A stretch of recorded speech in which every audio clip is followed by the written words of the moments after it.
Organization and Indian Association of Social Scientists welcome you all to the International Seminar on Future of Human Rights, Humanity and Culture in Emerging Globalized World, being organized at Indira Gandhi Auditorium, Lucknow this year.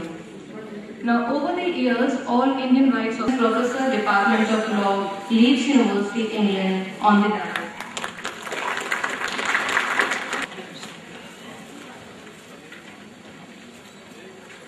Away cannot be, when knowledge is come.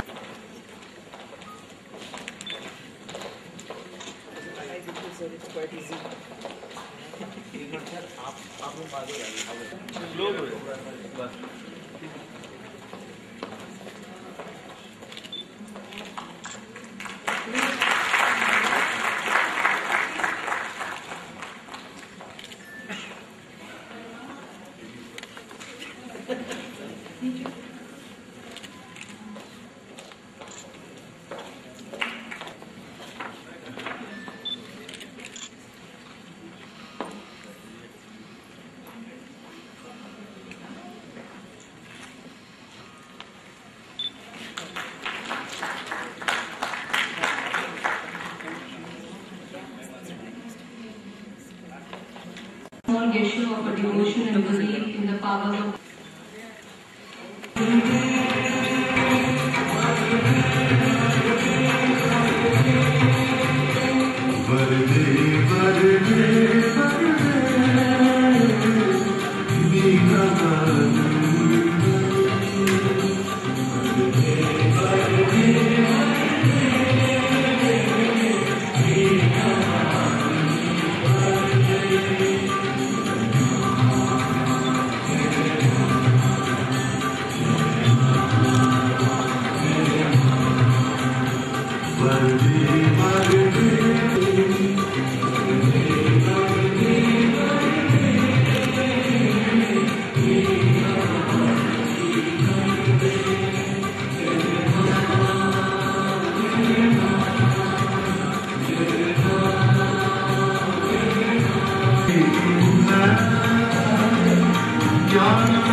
Thank you, Dr. Sharma.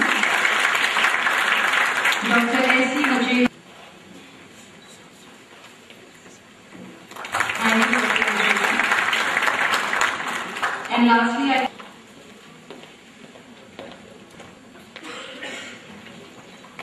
thank you, Dr. Sharma. Might is right, is not correct. Now might is right. We all are here to discuss the reality of mankind. In the same manner, we all always feel proud at dimensions like poverty, prostitution, illiteracy, female fertility, domestic violence, child abuse, terrorism, drug, health, which is again reality of culture. Man was naked, hungry, helpless, unprotected before the finance of culture. And after a thin time, period of cultural atmosphere, man is again naked, hungry, helpless, unprotected. So it is our duty to think about it and find solution to save the humanity. That is why the Pluto Auditorium, hundreds of academicians, scholars are sitting over here to discuss the future of human rights. To avail this opportunity, I welcome our chief guest, Professor Abhishek Mishra, Honorable Minister of Protocol, UP Government, who is on a very short notice accepted our invitation and agreed to spend his precious time for his very busy schedule with us. Sir, he is also welcome in this Pluto Auditorium. Life is fair. Unfortunately, we couldn't arrange our keynote speaker, Professor Balraj Chauhan, over here. He is confined to bed. Day before yesterday, he informed that he is not able to address this our distinguished guest, Director, International Law, Leeds University, England, Professor Amrita Mukherjee. Madam, this time I'm victim of circumstances, is accept this challenge. And in this Pluto Auditorium, because of contribution, because of his will, we are here and this seminar is taking place. Last but not least. Respected Chief Guest, Professor Abhishek Mishra, today's guest of honor, he is on his way, as told earlier, Justice Naina Dayal. Our honorable professor and today's keynote speaker, Professor Balraj Chauhan, though he is not with us because of his precarious health situation, but his blessings are with us and he has conveyed his good wishes for this seminar also. So I also welcome him to this seminar. All the invited guests, our President, V.M. Mishra, who is presiding the function, Shri Prasad Chemiyadi, President, Naina Dayal Foundation, our colleagues from outside India, Dr. Mukherjee and Dr. Anthony Colleen from Leeds University, and Professor Ville is on his way from the Finland. Besides, I welcome all the invited guests, dignitaries and dear participants. Keeping poverty, rampant violence and welfare issues are driving us toward the doom of humankind. Humanity area of greater concern for people in search of harmony in their community, greater public interest. Since the end of the Cold War, the principles of rights, the current incidents of violence and human rights and its attendant evils in the society have caused tremendous chaos around the world. And have defied control mechanisms. The breaches and contraventions are widespread both within and across. Since globalization has borders and promotes human rights, therefore, guided by a mission to create innovative knowledge, expand limits of human understanding and contribution in association with Indian Association of Social Scientists and Gen and PD to give the inaugural address. I'm also very pleased to be invited to Lucknow, which my family has a connection to. I'm originally, of course, from India, from West Bengal, but one of my grandfathers actually studied at the University of Lucknow back in the 1930s. And he gained the highest marks for that period and managed to keep that record for quite some time. So I thought I'd mention that here today. Like all of you here today, I was very much looking forward to hearing Professor Chauhan's inaugural lecture. Instead you have me, and I'll be talking on climate change and human rights. When I was thinking about the subject matter for this particular conference, the future of human rights, humanity and culture in emerging globalized world, I realized that the issue of climate change and the increasing interconnectedness of our destinies and environmental change should be very much part of the subject matter of human rights and globalization, humanity. From east to west, north and south, we are all affected in our progress and development, of course, by climate change issues. But surprisingly, given this understanding, it is very remarkable that it's only recently that human rights has truly entered discourse on climate change. Climate change, which knows no state barriers and will, it seems, affect each and every one of us to face similar experiences, and also will indicate deep divisions that also drive humanity apart between those who can afford and have the resources to adapt to climate change and those who cannot. This is already becoming very apparent and at a faster rate than we have ever expected before. Vulnerable communities are particularly under stress, and the limitation of resources for mitigation, adaptation, and clean technology transfer is becoming increasingly apparent.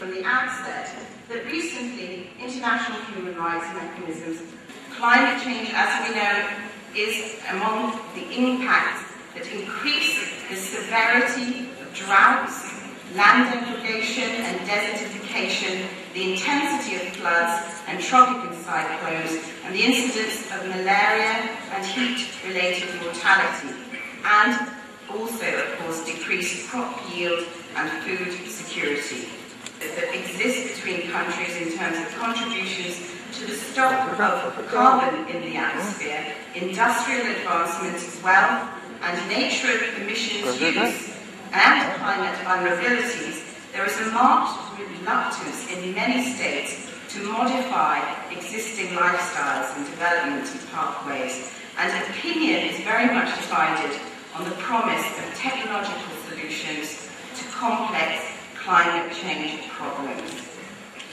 This paper argues that international human rights mechanisms may respond by strengthening accountability for delivery on adaptation measures through a focus on obligations. I will be discussing the role that may be played by international human rights bodies and also the role of corporate responsibility in this area. The United Nations Framework Convention on Climate Change and its Kyoto Protocol constitute the international community's first significant step forward to collectively address these concerns of climate change. These instruments have attracted near universal adherence. Their basic purpose is to set in place an international legal framework for common but differentiated responsibility for the reduction of greenhouse gas emissions and support for national adaptation efforts with a particular concern for the special needs of developing and vulnerable countries, including least developed countries and low-lying states. The framework divides its member states into two major groups, and these bear different obligations. The first framework comprises the so-called Annex I countries, which are mainly developed industrialized countries historically responsible for most emissions, which are accordingly subject to emission reduction targets. Non-annex countries constitute the remainder, which include developing countries, a broad and undifferentiated category, including such countries as diverse as China, Singapore, Argentina, India, Mali, and Tuvalu, as well as the least developed countries which receive special assistance. The Conference of Parties, which is the framework's chief decision-making body, and the Kyoto Protocol were set up and by the 1997 Protocol and entered into force in 2005, has set legally binding obligations on its 187 member states, including binding limits on GHG emissions for Annex I countries during the first commitment period, which is up to 2012. States must furnish specific information on emissions and emission reduction measures, and the Kyoto Protocol provides a range of mechanisms to facilitate this. Unlike the human rights regime, though, the framework system of the Kyoto Protocol, security and a means of subsistence and to residence, movement and inviolability of the home. So here, the Commission dismissed the petition at national levels and also, very importantly, across vertical. Thank you, Dr. Preeti.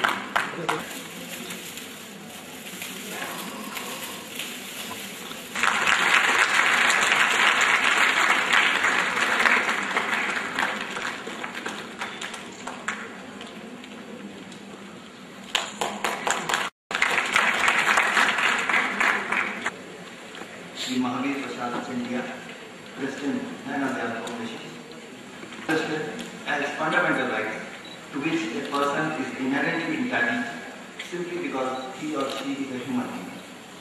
And these rights may exist as natural rights or legal rights. As you all know that the concept of human rights was developed after the Second World War, when people felt the atrocities committed on human beings during the war. There was increased concern for the social and legal protection of human rights as fundamental freedoms. The United Nations General Assembly adopted the Universal Decade, and the legislation on the subject came into force only in the year 1993. Before starting any discussion on the subject, we must know as to what are the fundamental rights and how these rights are violated. The first substantive right is right to life.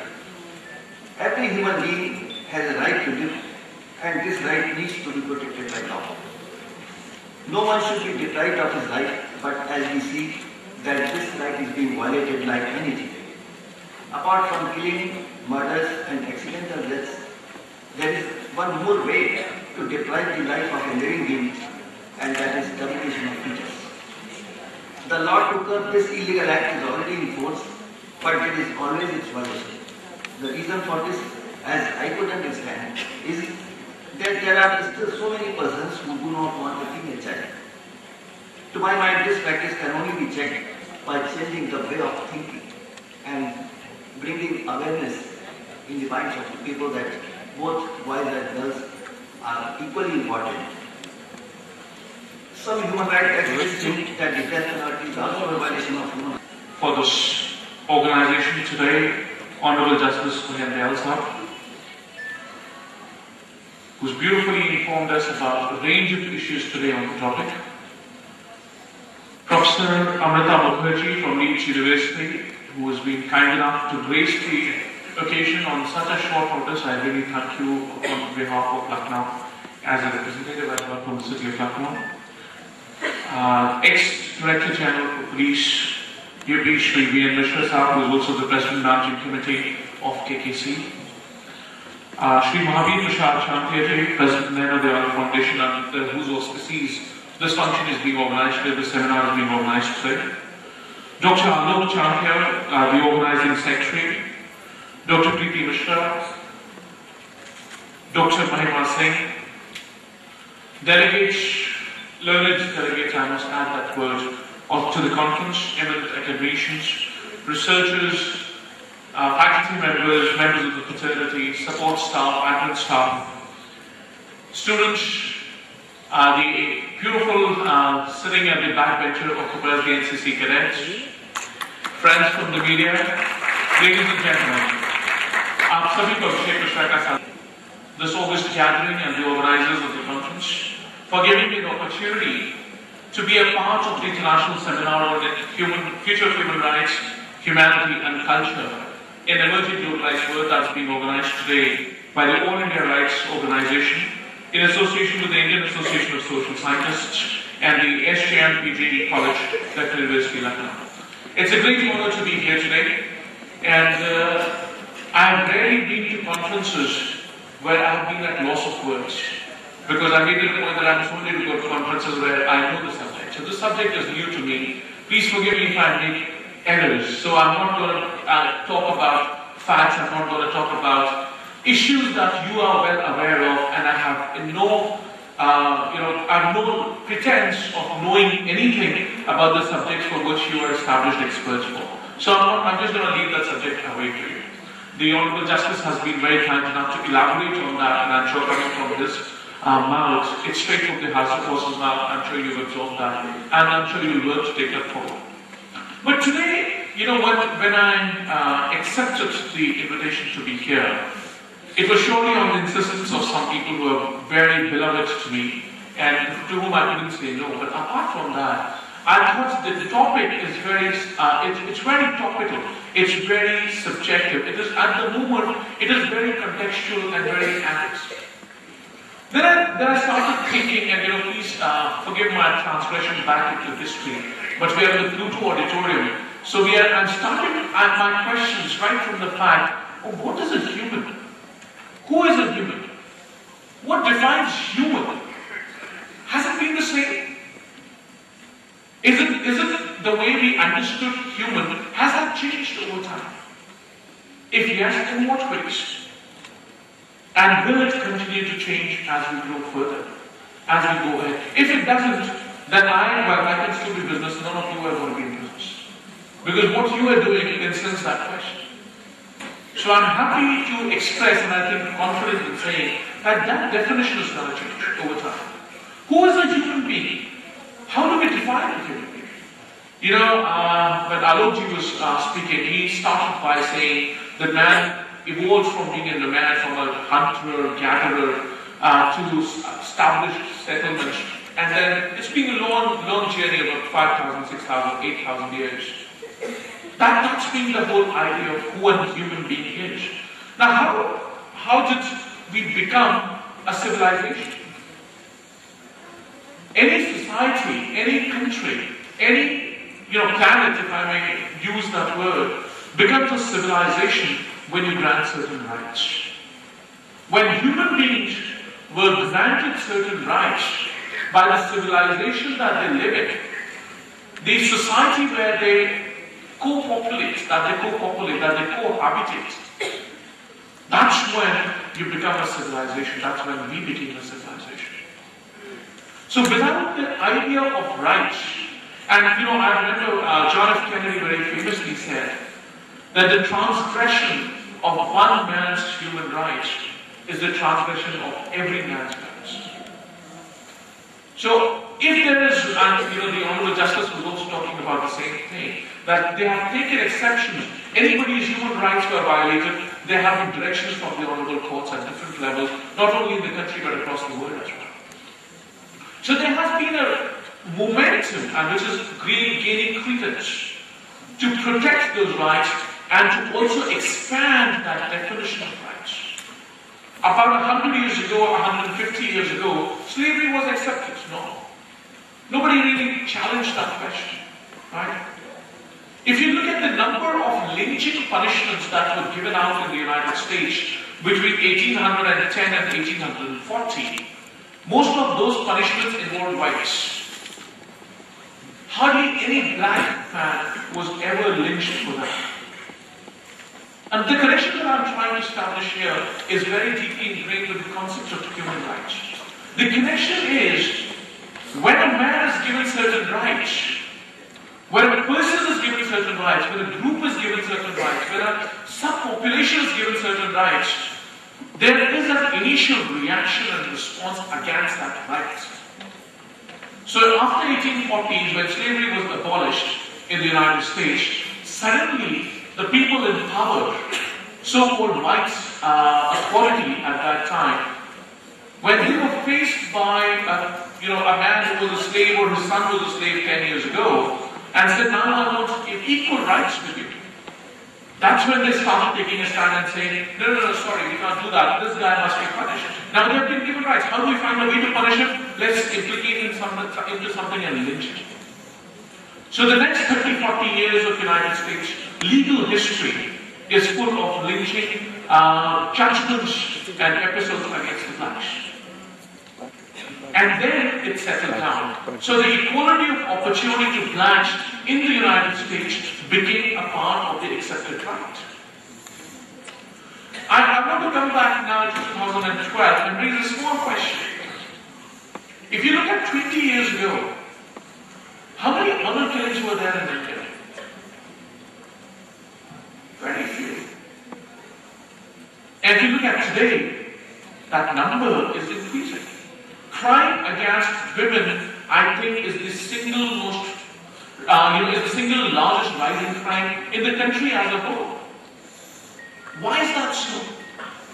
I think it's again coming back to the factor of rights, and that's why the American example that I drew upon, I'm relating it there and I'm drawing upon that. The rights that women are demanding for themselves, and that the Constitution has given, that the courts have pushed for. Equality, I don't know, I'm not saying anything, I'm not giving a judgment, because societies are complex institutions.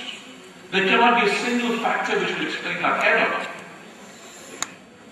But it's just a pattern that comes to my mind. I leave it to your good self in your safe hands. You are the experts of the subject. You thrash it out. You think about it.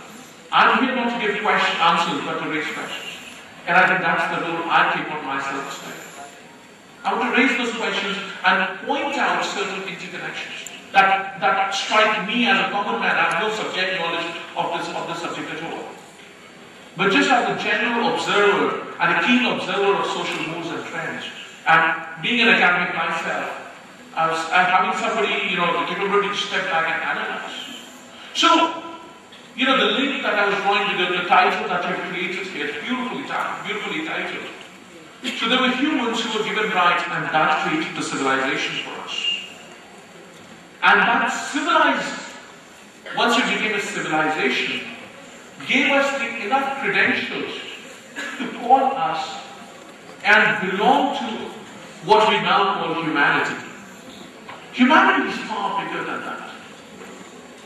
Culture is a subset of that. When people came together, they started living together, certain rights became there. They were separate cultures within subgroups. Could be based on location, geography, weather, season, religion, whatever. Gender. But that culture evolved around those issues. And that in totality gave us the whole notion of humanity. What is humanity? How do we interpret it? How do we take it forward? A sum total of all these forces together is what gave us to earn ourselves the pretense of calling ourselves humane. And that's why it is humanity. The next thing which I think, is this all going to remain the same? Has it remained the same? Keynote speaker, Professor Mukherjee, Dr. Chantia, ladies and gentlemen. After these erudite speeches, I can only echo my chief guest that I am at a loss for words. Especially because I retired from a department which is at least accused of maximum violation of human rights. But I'm glad that the chief guest mentioned something which is very dear to my heart. Duties. When I did civics in high school, 54, we were taught that to every right there is a corresponding duty. And the duties are as important as rights. But strangely now, we only talk of rights. Our constitution is totally silent on duty. Although of course conditions have been imposed upon rights, mentioned by the guest of honor, still they are. That every right is conditioned by certain restrictions. No, this is obvious. But I wish the duties themselves have been brought out in our constitution and in the UN Charter. The keynote speaker dwelt at length on the climate change. Now in the conference on Kyoto Protocol, the then President George Bush said that he would not like to change the way of life of Americans.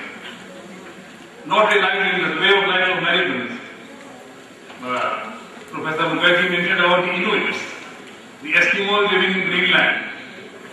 But if this global warming continues unabated, certain countries will be wiped out, starting with the island of Nauru, and eventually, probably 25-30 years, maybe Bombay, island in Lakshadweep, Maldives.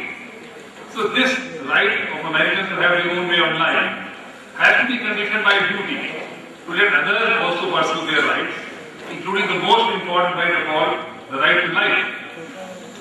I would end with this, and I would support the Chief Guest in saying this: the while you discuss human rights, please also discuss about the duty.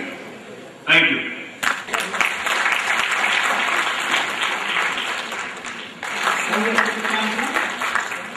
Srimati Sonia Now, Dr. Alok chantia presents an arrangement to our distinguished guest, Shruti and Mishra, ex-DGP. And lastly, Dr. Van. Dear distinguished guests on the dais and off the dais, it is my privilege to give vote of thanks to our distinguished guest. As President of Naina Dayal Foundation, it gives me AIRO has been working since this seminar is one of them. Today, before saying anything, I am very happy to declare 2 awards by Naina Dayal Foundation, which will be given by its Chapter Indian Rights Organization as AIRO Rights Award. First award will be for the best work on women's rights of ₹5,000, which will carry a certificate, memento, and 3-tier AC train fare to and fro. Second award will be of ₹10,000 for the best.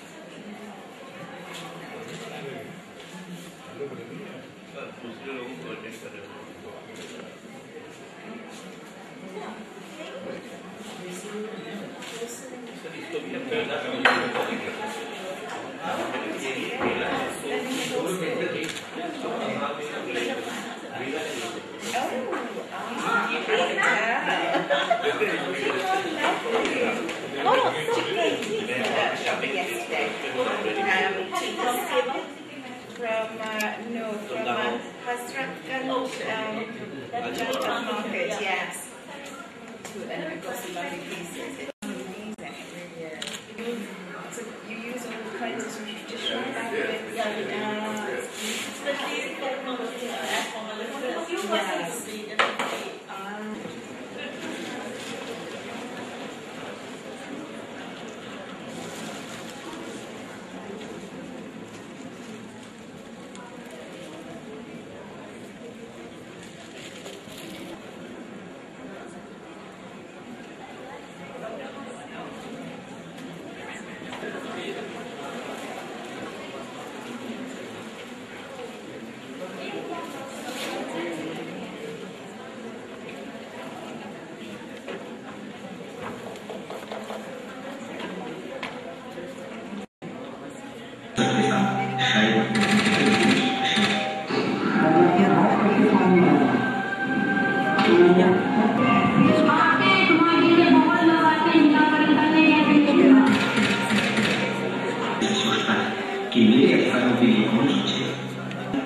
मानने का काम कब होगा, हमारे उसके बीच इतनी दूरी क्यों, मानवाधिकार की स्थिति और भविष्य में इसका स्वरूप कैसा। मलिन बस्तियां, झोपड़ियों के लोग यह जानना चाहते हैं कि क्या हम भी मनुष्य हैं।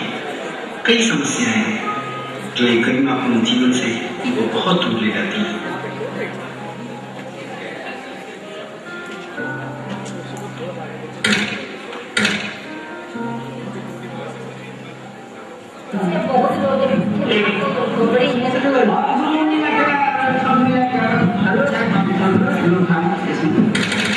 बच्चे जो भगवान की मूर्त कहे जाते हैं, तो देश का भविष्य कहे जाते हैं, गंदे पानी में खेलकर अपना बचपन सींचते हैं। मलिन बस्तियों में बिना प्रकाश के रहते लोग बड़ी हसरत से मॉल्स की ओर देखते हैं। कौन इन बच्चों की तरफ सोचेगा। आधुनिकता की दौड़ में स्कूल जाते बच्चे या कूड़ा बटोरते बच्चे क्या एक जैसे देश का भविष्य है? क्या हम मिलकर भी इन झोपड़ियों से निकल कहीं हम दो तरह के बच्चों के समाज का निर्माण तो नहीं कर रहे हैं? एक सुविधा संपन्न और एक साधन भी है। आखिर यह भेदक रेखा एक असंतुलित समाज बना रही है। Thank you, sir. Thank you. Now I request Dr. Thank you all. Conference. I'm delighted to be here with this afternoon, but as a professor of development economics, we have been dealing with some of these ideas, and I will be talking something about, I will try to relate the concept of development policy across the world. A very long history of human struggle to give shape to those human rights. I think French Revolution was one of these. Both these concepts of human development and human rights, they aim at the same thing. And both of them are based on the basic idea that man is not a means, but is an end. Involved that we are trying to attain a society, kind of society, which from a normative, ethical point of view is a more desirable kind of society to the people of the nation. In fact, human rights concept is also inseparable rights. I think we have to go in a little more detail about the nature of these rights. The UN Declaration of 1948, I think it lists 29. If you look at this list, which I have before me, you will find that the thinking in 1948, that is just after the Second World War, and soon after the United Nations came into being, the list and priorities given to them is somewhat and life, liberty and security. So these were the first fundamental objectives, that everybody should be able to before law, and his life and liberty should be secure. The second group of rights are more legal rights.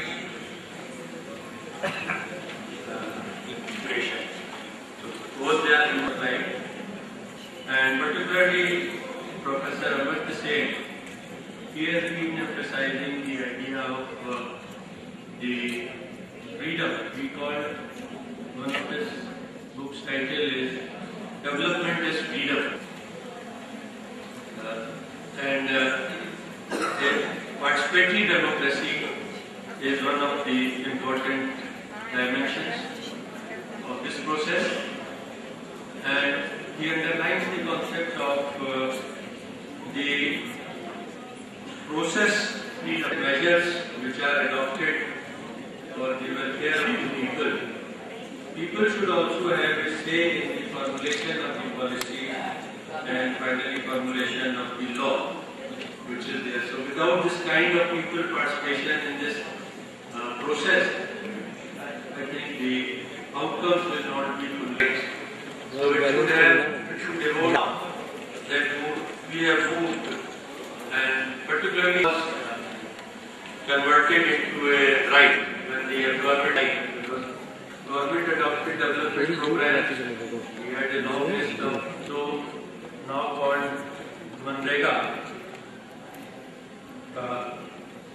This is different, although from another perspective we find that it is still a limited right. They are only assuring that we will provide 100 days of employment worker in the household, and many people argue that this deprives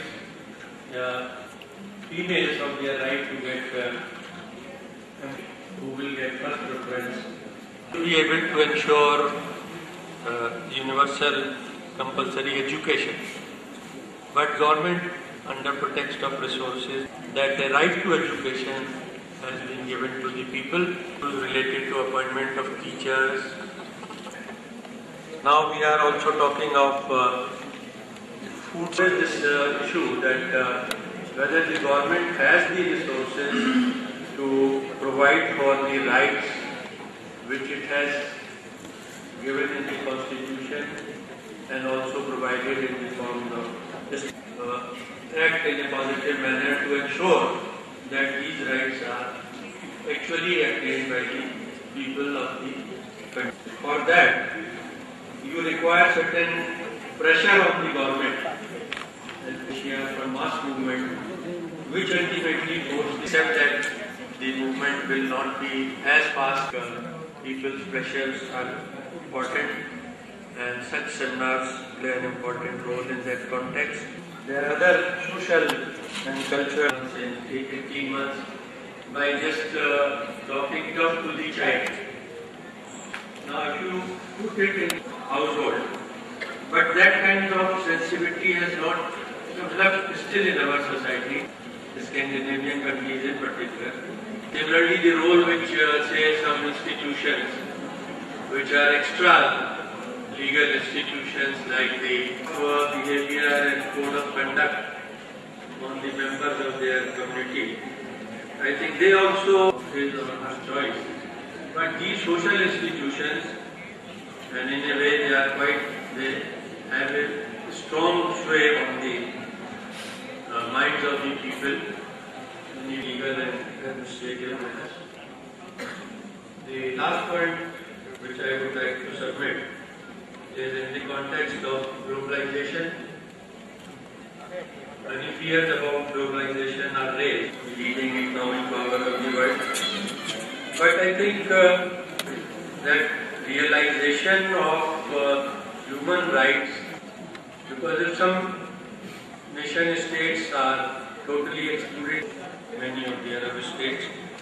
So I think rather being apprehensive about it, I think this will be it provides a setting in which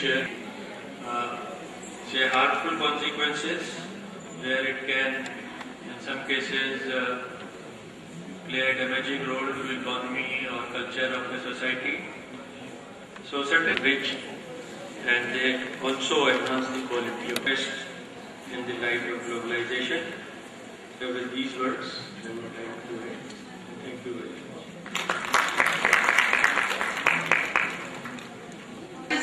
A.N. Verma ji, floor is yours. I learned that this was international, was future of human rights, humanity and but from the topic and from the discussion that might have taken place, the future of human rights has to be seen. Now, today the entire world is under great stress and strain. There is commotion and chaos all over. Innocent people are being killed for no fault of theirs. Terrorism world over is at the helm of the affairs.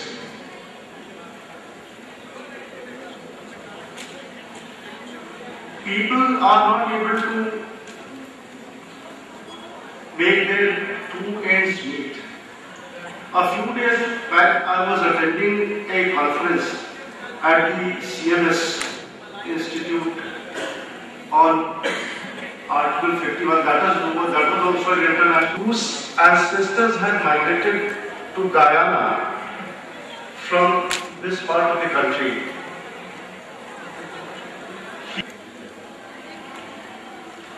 Were dying of hunger and malnutrition. Just imagine, when we are in 21st century, recently one of an Indian citizen now, an American citizen now. She is also in NRI. Williams, Sunita Williams. She had gone to space, remained there for a couple of days, and here people are dying of hunger, malnutrition, illiteracy.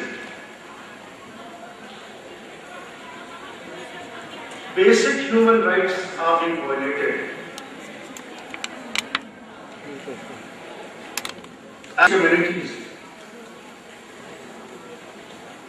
like potable water, nutrition, sanitation, and medical facilities and education, effort to handle the problems and also to a certain extent successful, but it is also incumbent and duty of present day generation to meet the challenges and try to address the present day situation. Are strictly adhered to. There can be no reason as to why one should not be optimistic about the bright future of human rights, humanity and culture in emerging globalized world. The violation of human rights can be prevented to control these problems. Now, if these problems are controlled, from the world around India in the next 2 seasons, and I'm really thankful to them that they have come aboard a place to place the award. It's a very important topic which touches everybody, either by feelings or by observation. It's not that government is doing, government of India and the other parts of the world, many organizations on right to education, right to information, right to rural health. But I must say the pace with which these programs are going on probably will take decades and decades to address the problem. So the need of the hour is whatever projects we have taken, they should be implemented at the greater pace, so that at least controlled and the right persons. I really take great pleasure and pride that All India Rights Organization and Indian Association of Social Scientists have successfully associated as a executive manager. In last sessions, I have given to understand that resource persons like Honorable Minister Protocol, Mr. Abhishek Mishra, Mr. Justice Naina Dayal, ADGP Sri Tripathi, academicians like Professor D.N. Yadav and Professor A.P. Tiwari, Professor Kamasha Chaudhary, Professor M.L. Manivanan, Professor A.P. Singh, Dr. Birpal Singh, and many others are surely engaged. I can understand the seminar, the presence of eminent experts of human rights like Professor Amita Mukherjee and Professor Anthony from the Institute. You may use this cardless. People have come from West Bengal, from Gujarat. Sectors of this conference. So I very much appreciate the work you are doing here for human rights, academic work as well as also practical work. So this is basically my message, and just I want to encourage you to go.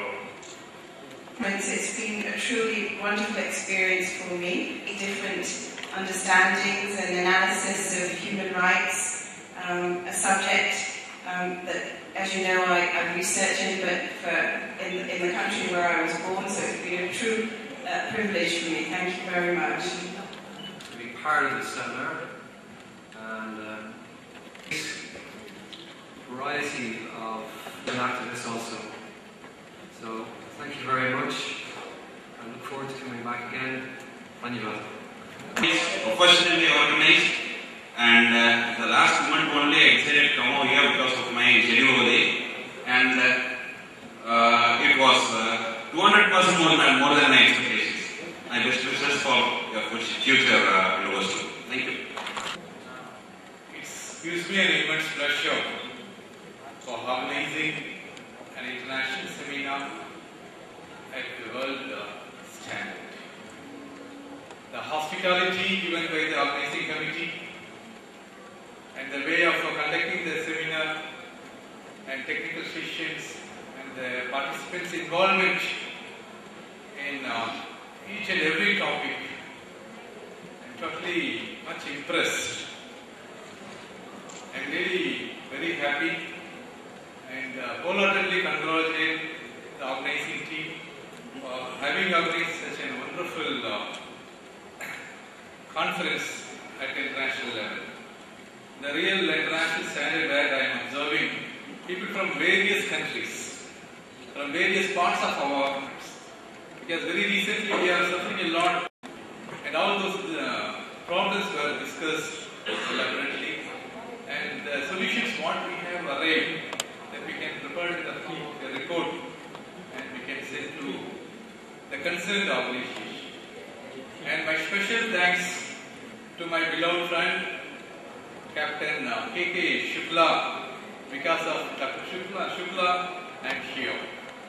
And this is my kind and wholehearted thanks to Dr. K.K. Shukla and the organization. Thank you. I am very, very happy to participate in this seminar in human rights. It's a wonderful subject. We should have so many seminars like this. Thank you so much. I finished my MA in Literary and Cultural Studies. I'm so nervous for giving this speech. This is the first time I'm attending an international seminar, all because of Dr. Alok, because I was not very London. He agreed to take my paper. I was, actually I'm half Indian, my mom is Bengali. But maybe I was not expecting all this hospitality from people in Lucknow. It was wonderful, and I'm going back to my country, and I'm sure I'll miss India. I consider it as my second home with these lovely people. I mean, being in Lucknow, I think my journey is over, and I will go back with wonderful memories back. And I hopefully will become one of these human rights activities in my country. I will encourage my friends to join this organization, and I from here personally invite Dr. Alok to just have a visit to my country and just will receive you. Thank you so much. Thanks.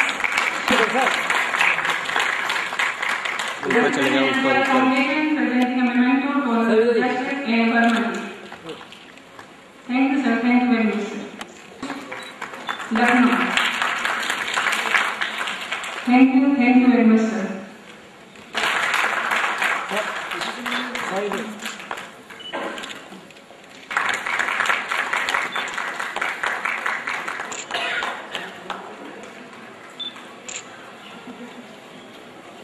Thank you very much, sir. Now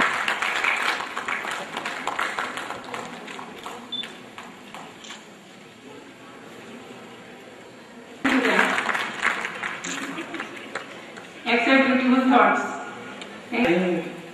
Mr. Habibullah from Iran was saying that I am from Iran and it's quite difficult for me to say anything in English, but you Indians know English very good. That's why you are able to conduct such type of seminar and you are able to express your idea in English very well. But Hindi is my language. मैं आलोक चांटिया Shri GC Shukla ji के vote of thanks के बाद thanks के लिए इसलिए आए कि वो नाम छूट गए, सर क्षमा करिएगा, जिनकी वजह से एक बार बिना कहे आप सभी लोग उन लोगों के लिए तालियां बजाते हैं। By their support, not only financially, I am conducting this seminar, who want to do something for human rights, who want to change the whole world, who want to say something for human rights. That's why future which is not known. You are here, I am here, on the dais, off the dais, all are sitting over here. Again, उनको thanks मैं हिंदी सितंबर माह से अपनी half salary मुझको देती रही कि ये सेमिनार हो जाए, लेकिन वो सिर्फ इसलिए नहीं आए कि किसी को जो भी इनाग्रल फंक्शन देखा है, उनके जो विद्यार्थी हैं उन सभी ने पैसा कलेक्ट करके इस सेमिनार को संज्ञान तक पहुंचाया है।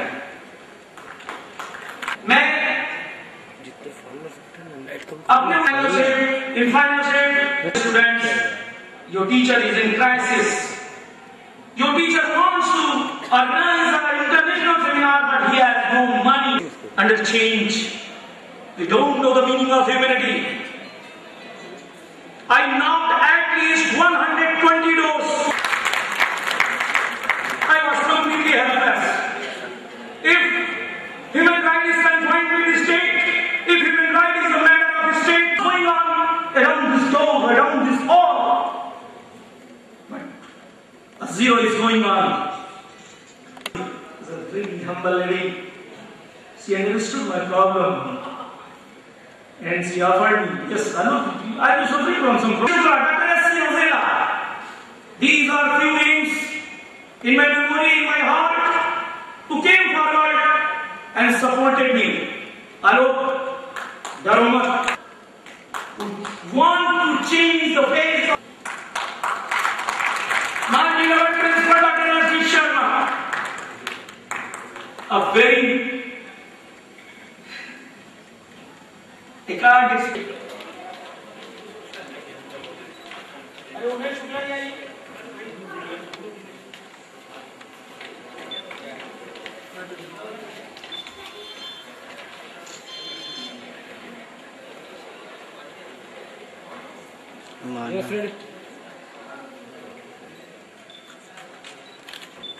एक मिनट रोके रहना रुके रहिए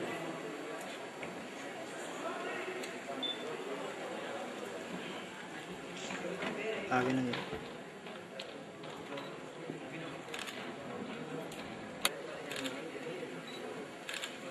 पीछे